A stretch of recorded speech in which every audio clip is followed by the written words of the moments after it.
Hello everyone and welcome back to my channel. This is Glossy Philosophy. My name is Jansen Finman. Make sure that you are subscribed to this channel. Give this video a thumbs up because today we are doing a book talk on the incredible The Bone Shard Emperor, so stay tuned.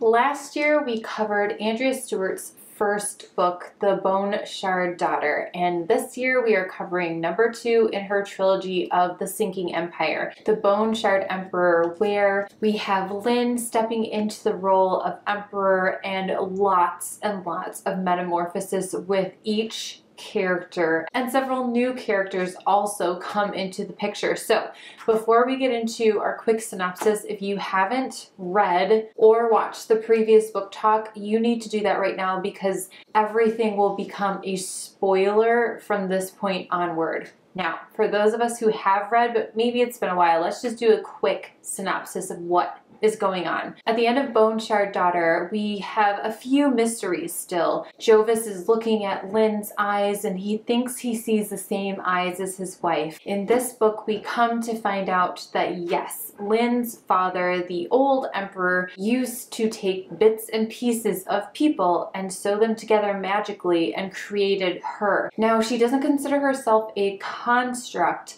per se like Nisong, but there is definitely some kind of a construct thing happening, but she seems to function much more as a human being rather than a construct. We also find out that Jovis is going through this huge tug of war in his mind. Is he working for the Eof Karn? Is he working for the Emperor? What side is he on? He's constantly being pulled in many different directions. He doesn't really like where the Shardless Few is going, but he also doesn't like the Eof Karn. He's not sure if he can trust Lynn, and yet he's falling in love with her. So lots of things going on with Jovis. There's also a change in the characters that follow around Jovis and Lynn, Thrana and Mephi. They are getting bigger, they are getting more magical, and yet they also go into a deep sleep, which will become inconvenient at a few points in this book. We have our couple on Nephilanu who is struggling not only together and just kind of weaving their two lives together, they also are thinking about adopting and eventually do by the end of the book, but she turns out to also come with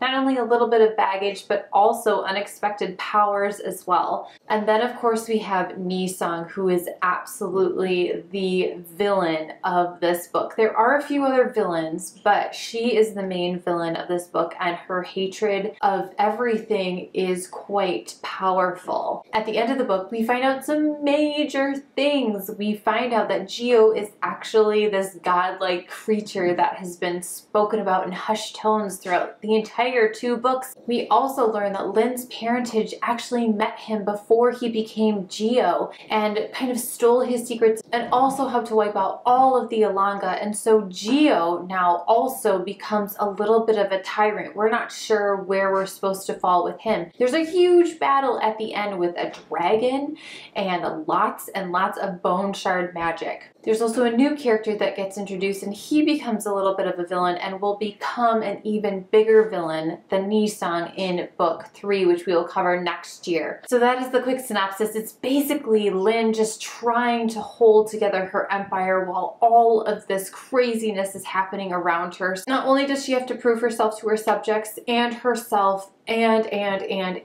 there's also everything else going on. Now, one of the things that really struck me in this book is kind of the parallel between Lynn and Nisong. I mean, it's kind of hard to miss, right? Because if you read the book, then you know that the Emperor was trying to recreate his late wife in both of these women. He raises Lynn as his daughter and was eventually going to turn her into Nisong.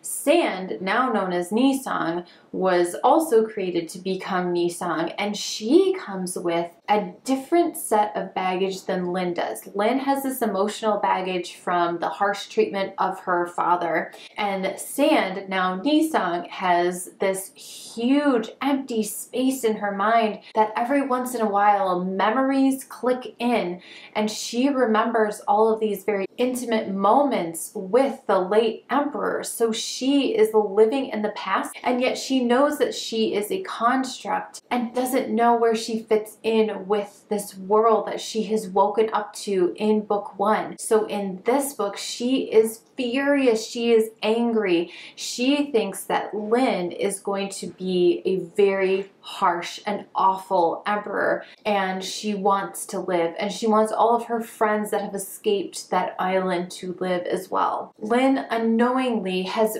done a decree to get rid of all the constructs, and she has no idea that there are constructs that look like people, that act like people, and are basically people. She doesn't know that that was even possible, even though she knows by about the middle of the book that she herself is a little bit of a construct. She doesn't know that there were so many other failed attempts at creating her. So there's this huge miscommunication between Nisong and Lynn. And when they start to figure it out, it not only becomes disturbing for both women, but Nisong uses it as a tool, as a power tool, and Lynn has to really overcome the fact that she's almost battling herself and her late mother. Because remember, Lynn has this she's not childlike, but she has all of this childhood memory that's been inputted into her brain magically, and she is much more of a young woman who was raised to become emperor versus Nisong, who was raised to become the wife of the emperor. The other thing that I think is really interesting between these two women is that, first of all, they are both very strong, which I think is amazing. Lynn uses her power for good. She's trying to make a go at it. She's trying to, again, pull everybody together. She's trying to compromise. She's trying to show that she is a human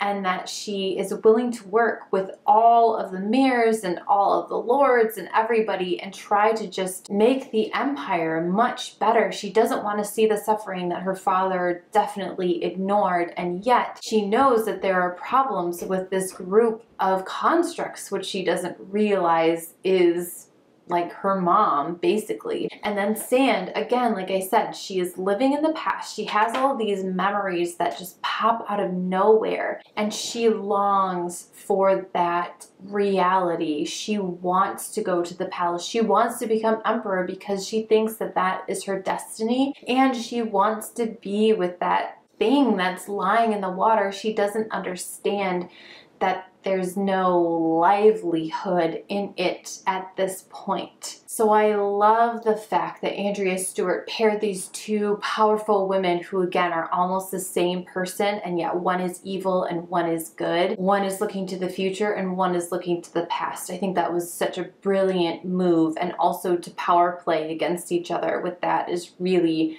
really interesting.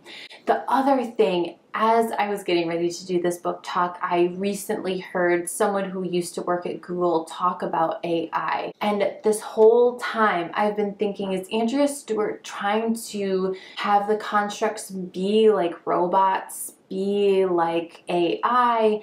And when I heard this previous Google employee talk about it, it really struck me as very similar to how the constructs function, because he said that in the future, we are thinking that AI will act like humans, and yet they will be so much smarter and so much more knowledgeable that they might kind of go on the fritz, and we have to corral them back with kindness and love and all of that. And that is exactly what reminded me of this, because there are several moments when the other constructs who look like people are asking Nisong, why are we doing this? Why can't we just go back to our island and just be mentally free now, and we can start our own life? We don't even know who Nisong is. Why are we doing this? Why are we causing so much destruction? She can't let the past go, which isn't even her past. So it is a lesson not only in we have to move on, but it is also a lesson, or at least a thoughtful moment of what could AI become, and just almost like a warning and a reminder that maybe someday you and I might be dealing with an AI construct that also has feelings and doesn't want to die or end its life or anything like that. And it becomes much more complicated than just unplugging the plug. The other character that of course we have to talk about is Jovis. He is so complicated. He is such a human. Which is, again, a brilliant move on Andrea Stewart, because we have these two constructs that are kind of the main influencers of the story, and yet we have this very human person that is stuck in the middle of a whole bunch of different plots and plans against the emperor, for the emperor, and he is just trying to figure out what is right, what is wrong, do I care, why can't I just run away and do my own thing? And in Jovis we see humanity, and we see the flaws and also the fun of being human. Of course, Jovis also has magical powers, so he's not completely like you and I, but I do love his humanity because his internal dialogue is hilarious, and it really does lighten the mood of some of the more intense moments between Lin and Nisong and their internal dialogue as well. The last character we have to talk about is Geo, because I was wondering, Jovis finds a journal at some point in his journeys, and he starts to read it and understand maybe how this whole thing happened between people versus the Ilanga, because he himself is becoming Ilanga, and he wants to understand maybe how he can stop it or how he can be better and not become so destructive as they were in the beginning, as they have been led to believe by the old emperor. So at the end, when there's this huge battle and Geo comes out and he is in fact Dorian, it is an incredible battle and very well written. And also you start to think, does Dorian actually know what he's doing? He also, kind of like Nisong, seems like he is stuck in the past and is just so angry that he has been working on destroying the empire for so long. He almost doesn't even remember why that betrayal is still so fresh for him, perhaps because he is almost godlike and lives for forever. But it is another lesson that you have to let things go sometimes, and you have to give other people a chance. Lin is absolutely not like her father, even though every once in a while people call her out on things. She wants to do better. She wants to be a good emperor for her empire. And Geo/Dorian does not even give her a chance, even though several people are asking him to. And that will become an even bigger problem and a bigger question in book 3. Now, the thing that surprised me the most was definitely Nisong's hatred. Her hatred almost doesn't feel correct. It almost feels over the top to get to battle at the end. It almost feels like, dude, you've got to just chill out. Why are you letting all of your friends die? This is really intense. And yet we all have experienced those moments when we have flashbacks and we have these really intense memories, and we do for moments live in the past. And the question is always, can you move on? Can you tell yourself that that is not your story anymore? And can you move on and become a better person even though you've been through some awful things? So that is kind of my only criticism of this book, is that Reagan, his intense hatred at the end, which is kind of a surprise, is very, very intense. He almost seems inhuman with his hatred. And Nisong, even though she is a construct, it just feels like she is almost like you and I, but her hatred is just so intense, and everyone is asking her to stop, and why are we doing this, and she just can't. So that's my only thing, is that I hope in reality somebody would have been able to talk her down, because it just seems a little above and beyond where her hatred needs to be. Overall, this book is really a treat to read, and I would highly recommend reading it and rereading it. You will find other pieces of fun information the more that you read it. Andrea Stewart has just released a new book, which I have coming in the mail, and I am so excited to read it. She's a fantastic author. Give her a chance and absolutely read book 3, because it's going to be in book talks for next year. So that is the book talk for The Bone Shard Emperor by Andrea Stewart. Next month we are covering Elizabeth's Women by Tracy Borman, which is chock full of craziness during Elizabeth I's reign at court, and it is definitely a great one if you are into Tudor history. The following month we are talking Shakespeare, A Midsummer Night's Dream. So if you are reading along with me, make sure that you check out those two books. I will link them below just in case you want to rent them from the library or purchase them outright. They are both fantastic reads. I normally do fashion videos every Wednesday, beauty videos every Friday, and I will be doing a look inspired by this book on Friday, so stay tuned for that, and I will see you very soon in the next one. Bye!